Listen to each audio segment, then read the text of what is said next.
Kwa hiyo si kila kitu unachokiona kizuri wewe ni kizuri kwa Mungu, na si kila kitu unachokiona wewe kibaya ni kibaya kwa Mungu. Kilicholeta shida na hawa wapelelezi wakasema habari mbaya ni namna ya kutafsiri wanachokiona, kwa sababu walitafsiri bila kumweka Mungu kuwasaidia kutafsiri.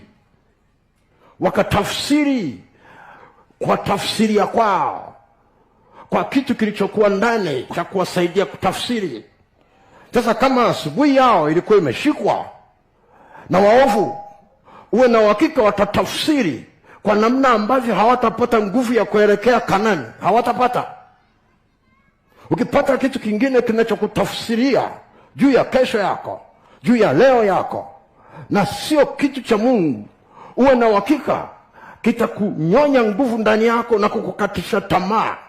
Ushindwe kufikia kile Mungu alichokuwa anataka, ushindwe kukiona. Kwa nini Paulo magamba yalikuwa kwenye macho? Ni ili asione. Asione kitu gani? Asione kile Mungu anachotaka afanye. Asione kitu gani? Asione msaada wa Mungu uliowekwa kwenye asubuhi yake. Asione kitu gani? Maelekezo yake kwa siku. Asione kitu gani? Nguvu za Mungu zikishirikiana naye. Asione kitu gani? Asione mwanzo na mwisho wake. Asione.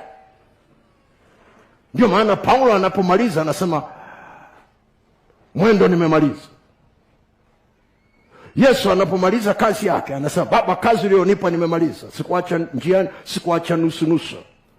Kwa nini? Kwa sababu Mungu anatangaza mwanzo toka mwisho na mwisho toka mwanzo. Maana yake kwenye mwanzo kuna mwisho. Ukienda kwenye mwisho kuna mwanzo. Utaona vitu vyote vinakaa mahali pamoja ili uone kwa pamoja. Shetani asingetaka uone hiyo. Shetani asingetaka upate maelekezo ambayo itakuwa ni rahisi kwako kufanya. Kati ya kitu kigumu sana kwa watu wengi sana ambao kibibilia kinatakiwa kiwe chepesi ni kumsikia Mungu akikupa maelekezo ya kwako binafsi kwa siku.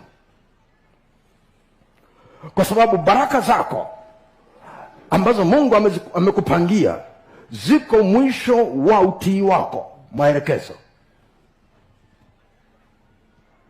Ukisikia sauti yake kwa bidii na kuyatii na kuyatenda yale yote ni kuagizayo hivi leo, ndipo baraka hizi zote zitakufuata na kukupata. Hiyo ni Kumbukumbu ya Torati sura ya 28 mstari wa kwanza. Utabarikiwa mjini, utabarikiwa mashambani. Mstari wa 2.